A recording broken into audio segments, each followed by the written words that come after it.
ele quis entrar na minha vida e entrou. E, inclusive, ficou prometendo que ia dar um jeito de me trazer notícia da coitada, da falecida, que até de propiciar um contato de novo. Mas tudo mentira. Afinal, não deu em nada. Mas é um tipo especial.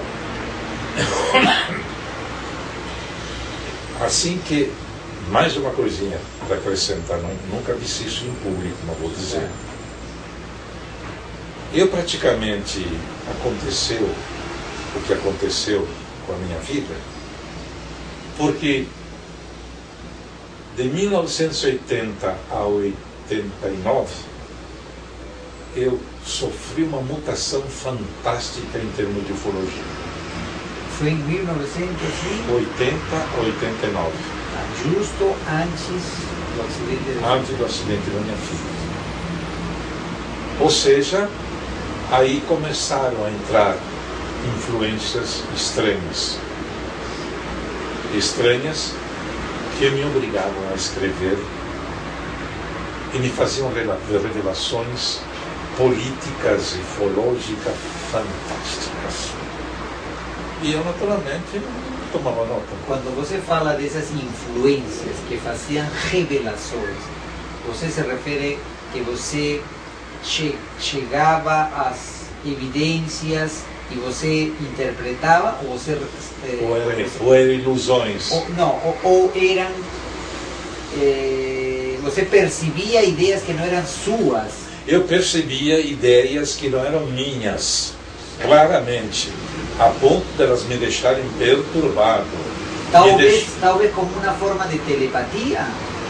Poderia ser como telepatia, mas era mais do que telepatia, porque eu me deprimia pra caramba. Outra coisa, havia revelações positivas, altamente significativas, coisa que eu jamais tinha lido em parte alguma, e havia outras me ameaçando de morte. Para com isso, porque eu vou te matar. Tu vais morrer. Deixa de... Para, não insiste. Não vai em frente. Desiste. Olha que vais morrer. Se tu não morre, alguém da tua família morre. E eu entrava num desespero, numa depressão. Mas o que eu estou fazendo? Estou apenas ouvindo umas coisas e ninguém está sabendo nada disso. Quer dizer, nem eu poderia conhecer. Mas eu dizia assim, mas se me dão, como é que eu vou cortar isso? Se essas revelações vêm ao natural, como é que eu corto? Para, não, tu é que está chamando, para com isso. Bom, tanto é verdade que a coisa foi de 80 a 89 nessa base. Nesse período eu estava escrevendo um livro chamado Parar este Falso Mundo. Um livro que ficou um gigante deste tamanho, que era uma coisa assim assombrosa, que é uma verdadeira revolução em ciência, física, química, astronomia, tudo,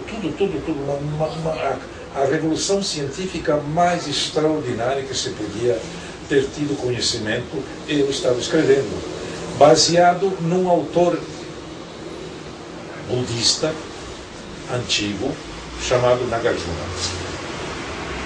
Me caíram nas mãos esses escritos de Nagarjuna e eu fui lendo. Aliás, eu já tinha tentado ler Nagarjuna 20, 30 anos antes. Não conseguia, não entendia, não conseguia, deixava de lado, não conseguia, deixava de lado. Até que em 1980 eu, agora vai, agora eu te decifro. E comecei a decifrar Nagarjuna e em cima disso escrever as minhas coisas. E aí começaram as ameaças. Para, não vai em frente. Não, eu tenho que ir. E veio a escrever. Curiosamente, juntamente com o que estava escrevendo baseado em Nagarjuna, começaram as comunicações ufológicas. Meu Deus do céu, começaram a me revelar coisas sociopolíticas. Eu sequer suspeitava. Verdadeiras revelações assim. Eu só sei que estava assim, meio até meio tonto, meio... Mas eu estava preocupado porque, ao mesmo tempo que vinha a revelação, vinha ameaça, e vinha ameaça, e vinha ameaça, e vinha ameaça. De qualquer maneira, eu segui em frente. Eu acabei de escrever o tal de Parar este Falso Mundo. Está pronto aí. Foi desdobrado em 4 volumes. Uma obra extraordinária. E cheguei no final. E lá por volta de 89 eu estava naquela, eu tinha terminado. E eu achava que, bom, agora não se fala mais, mas já sabia muita coisa sobre ufologia, como ninguém sabia. E só muito depois é que fui ler em outros livros aquilo que eu tinha tido. A confirmação. Todas aquelas coisas que eu achava que era delírio meu, foram confirmadas. Via escritores especiais da ufologia. E sempre me avisavam: tu vais pagar, alguém da tua família vai morrer. E diziam. Quando aconteceu, em agosto de 89, o que aconteceu? Eu já tinha tido contato com o fulano lá do Rio. Mas eu estava assim, em altas... E se deu. Aí quase que enlouqueço, né? Então, nessa fase, quando você recebe essas ideias que você reconhece como não eram suas, estão colocadas principalmente no livro Como Parar o Falso Mundo, ou nesses 3 livros, nessa trilogia? Não. Parar o Falso Mundo não está nada, porque Parar o Falso Mundo eu me baseei no Nagarjuna, e Nagarjuna não tocava. Então toda essa consideração é principalmente nessa trilogia. Nessa trilogia, em verdade existiria um 4º livro, que não foi terminado, e que nunca foi publicado, que eu chamei Jovens, por favor, não morram. Jovens, não morram. Baseado na minha filha. E baseado no que eu descobri em relação aos demais jovens. Né? E esse livro está lá no canto. Não completei. Não, eu tinha escrito, tinha completado, mas estava precário, tinha que acrescentar mais material. Então está num canto, e como nunca me editam, eu para editar livro no Brasil é um desastre, uma dificuldade fantástica. Então esse livro está aí, atirado num canto.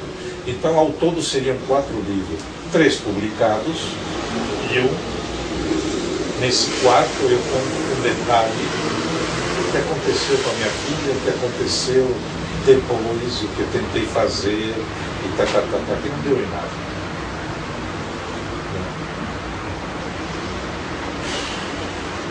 De qualquer maneira, com relação à minha filha, eu suspeito ter descoberto, mas acho que talvez seja delírio meu, que ela eventualmente teria sido abduzida.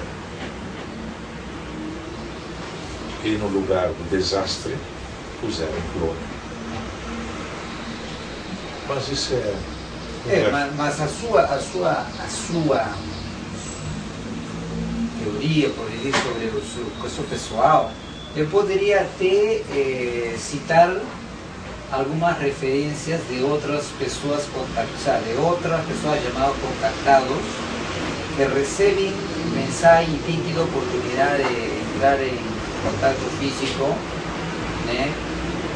E que referem que em um plano cósmico de resgate ou de resgate de algumas pessoas do nosso planeta estão sendo retiradas, né, do corpo físico, e às vezes deixada, como vocês, um corpo, né, sem ânima, um corpo fantoche, exatamente. Mas isso não é uma, isso é uma coisa transmitida, não é uma coisa, vários recebem essa informação. Por exemplo, no desastre que aconteceu no final de 2004, aquele maremoto, do tsunami, né? Tsunami.